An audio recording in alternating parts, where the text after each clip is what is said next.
राहुल एक बहुत ही समझदार, होनहार और शिक्षित लड़का है। एक ऐसा लड़का जिसे किसी चीज़ की कमी नहीं थी। उसकी ज़रूरतों से पहले ही उसके लिए वे चीज़ें आ जाती थी। वो एक बहुत ही बड़ा आदमी का लड़का था, जिसकी अपनी सोसाइटी में वैल्यू और रिस्पेक्ट था। वही उसकी फैमिली उससे बहुत प्यार करती थी। उसकी हर बात उसके फैमिली के लोग मानते थे, पर शायद उसे ये नहीं पता था कि वे लोग उसकी शादी उसके मर्जी से नहीं करेंगे। वे एक गरीब घर की लड़की से प्यार करता था, जिसका नाम इशिता था। इशिता अपने माँ बाप की लाडली और अपने घर की इकलौती थी। इशिता के पिता एक दुकानदार थे। इशिता बचपन से ही पढ़ने में अच्छी थी और कई इनाम भी जीत चुकी थी। और वे भी राहुल से पागलों की तरह प्यार करती थी। दोनों एक दूसरे के साथ काफ़ी समय बिताते थे और हमेशा हर चीज़ में एक दूसरे का साथ देते थे। अगर किसी एक को कोई तकलीफ़ होती थी तो दूसरे को उससे ज़्यादा होती थी। दोनों एक दूसरे के लिए कुछ भी कर सकते थे और वे दुनिया की परवाह न करते हुए बस अपने प्यार का साथ हमेशा देना जानते थे। और दोनों बहुत ही जल्द शादी भी करने वाले थे। उस दिन राहुल घर पहुंचा और अपने फैमिली के लोगों को सारी बात बताई कि वे इशिता से कितना प्यार करता है और इशिता भी उससे कितना प्यार करती है, क्योंकि राहुल के घर वाले उससे बहुत प्यार करते थे। उन्होंने राहुल और इशिता के रिश्ते को मंजूरी दे दी और अगले ही दिन इशिता के घर जाकर उसके फैमिली से बात करने को कहा। अगले दिन राहुल और उसकी फैमिली इशिता और उसके फैमिली से मिली और जब वहाँ राहुल के पिता को ये बात पता चली कि इशिता के घर वाले गरीब हैं और इशिता के पिता एक दुकानदार है, उन्हें ये रिश्ता अच्छा नहीं लगा, क्योंकि इशिता और उसकी फैमिली राहुल की फैमिली से काफ़ी गरीब थे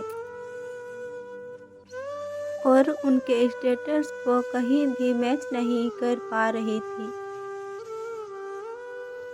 और तब राहुल के पापा ने एक प्लान बनाया और इशिता के पापा को डराया। अगर तुमने अपनी बेटी की शादी मेरे बेटे से की तो मैं तुम्हारी बेटी को जान से मार दूंगा। इशिता के पापा डर गए और उन्होंने इस रिश्ते को मना कर दिया और इशिता के पूछने पर उन्होंने उससे सच छुपाते हुए कहा कि उन्हें ये रिश्ता पसंद नहीं है।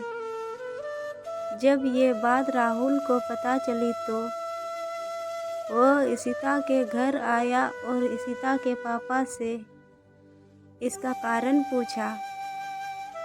उन्होंने कुछ भी बताने से साफ इनकार कर दिया और इशिता ने भी कह दिया कि उनकी फैमिली की खुशी में ही उसकी खुशी है, जिससे राहुल का दिल टूट गया और वे अपने घर चला गया। राहुल के पापा ने उसे झूठी तसल्ली देते हुए कहा कि ये गरीब लोग होते ही ऐसे हैं, और राहुल ने भी उसकी बात मान ली। लेकिन जब कुछ दिनों इशिता के पापा और मम्मी आपस में बात कर रहे थे तो इशिता ने सारी बातें सुन ली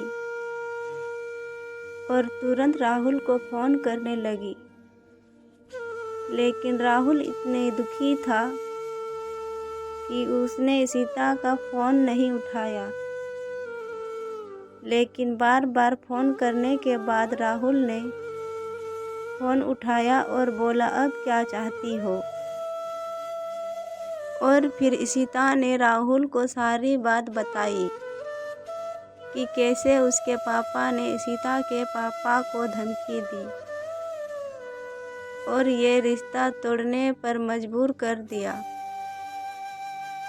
जब ये बात राहुल को पता चली तो उसे विश्वास नहीं हुआ और जब उसने अपने पापा से पूछा तो उन्होंने बताया कि ये सब वे उसकी खुशी के लिए कर रहे थे। तब राहुल का सर शर्म से झुक गया और वे तुरंत सीता के घर गया और उसके पापा से माफ़ी मांगी और सीता से शादी करने का वचन दिया। फिर राहुल ने अपना घर छोड़ दिया।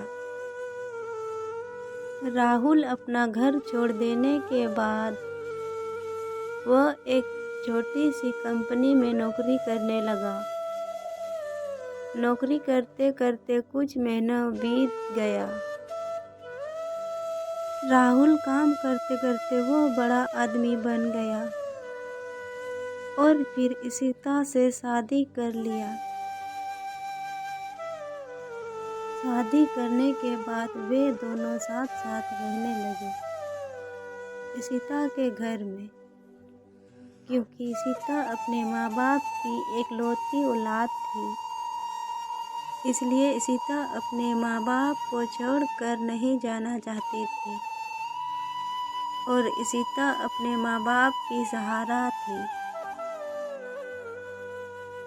राहुल के पापा को यह सब देख के उसे अच्छा नहीं लगता था, तो उसने राहुल से कहा कि राहुल, तुम दोनों घर वापस आ जाओ। राहुल कहता है, मैं अपनी सीता को छोड़कर नहीं जा सकता, पर हाँ, आप यहाँ आकर रह सकते हो। राहुल बहुत ही समझदार था, क्योंकि उसने सीता जैसे लड़की से शादी कर लिया और उसे जरा सा भी घमंड नहीं था कि वो बड़ा आदमी का लड़का है और एक छोटी सी नौकरी करने लगा और सीता से शादी करके सीता के फैमिली के साथ ही रहने लगा। क्यों किसी से इतना प्यार हो जाता है, एक पल का इंतज़ार भी दुश्वार हो जाता है। लगते हैं अपने भी पराए और एक अजनबी पर एतबार हो जाता है।